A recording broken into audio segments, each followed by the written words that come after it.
by Amit Gupta. 3 days after the first Gulf War broke out in 1991, an American newspaper ran the headline "Gulf War Drags On." The expectation was that a superpower like the United States should have swept aside the forces of a small nation like Iraq within hours. This led Colin Powell, the then chairman of the Joint Chiefs of Staff, to deliver a press conference detailing the course of the war and why the United States was moving both slowly and methodically. The Ukraine war is being touted as one where, after 10 days, the Russians are failing in meeting their objectives. The fact is that Russia is taking slow and methodical steps and has its own timeline which it has not revealed to the world.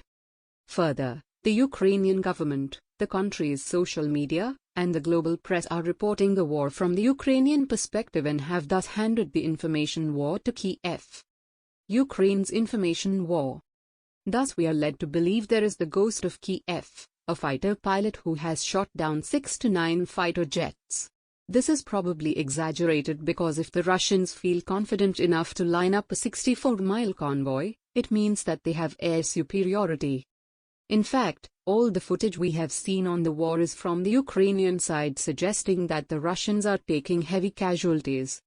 This is largely the fault of the Russians who are unable to operate outside their mindset of excessive secrecy and have not allowed independent journalists to observe the prosecution of their military campaign. If we peel aside this layer of the conflict, what is actually going on? First, Russia's initial steps were to solely target Ukrainian military targets in the hope of not antagonizing Ukrainian public opinion. This resulted in the use of a significant number of precision-guided munitions, although it is not clear how much damage was done by such attacks and the extent to which the Ukrainian warfighting capability was degraded. Secondly, in the 2 Gulf Wars against Iraq, the U.S. Air Force was used for weeks to soften up the Iraqi military and population before a ground invasion was launched by American ground forces. So effective were the airstrikes that it allowed American ground forces to enter Baghdad in 36 hours. That leads to the third point, which is the willingness of the local population to fight. Civilians put up a strong defense. In the Second Gulf War, the Iraqi army ran away from combat, leaving an easy path forward for U.S. troops. Similarly, in Afghanistan, despite the billions of dollars spent on training the Afghan military forces, they lacked the will to fight and left the battlefield to the Taliban.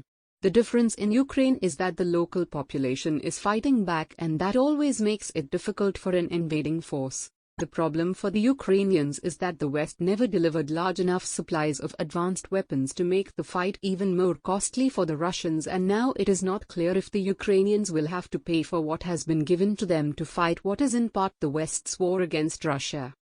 The US Senate, for example, has talked of lend-lease of weapons to Ukraine in the way that Britain got weapons from the United States in World War II.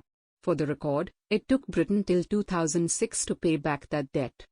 Another important point to remember is that cities are not that easy to capture, as it is relatively easier to use snipers, IEDs, and other booby traps to halt the path of the invader.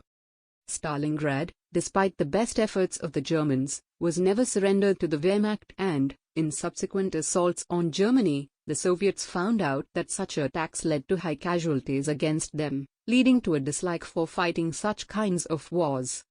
Why Putin is going slow? Additionally, Putin knows that while the West will supply Ukraine with weapons to raise the cost of a Russian invasion, it will not provide weaponry like fighter aircraft, tanks, and submarines that could inflict significant casualties on the invading force. NATO has also made it clear that it will not intervene militarily, and this has given Putin the luxury of running the campaign at his own pace and choosing to attack the low-hanging fruit. The Ukrainians, for nationalistic reasons, are putting their greatest efforts into defending their major cities, for these have the greatest symbolic and nationalistic value to the Ukrainian people. As a consequence, the Russians are going after the low-hanging fruit, which in this case is the southern part of the country. That section may be more strategically significant because it allows Crimea to be connected by land to the Russian mainland.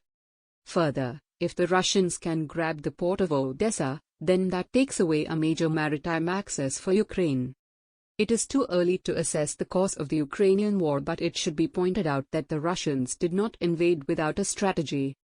NATO has given them the green light to prosecute the campaign without interference, and this will allow Moscow, despite the formidable economic sanctions imposed by the West, some leeway in the tactics they use and the time they have to carry out their invasion effectively.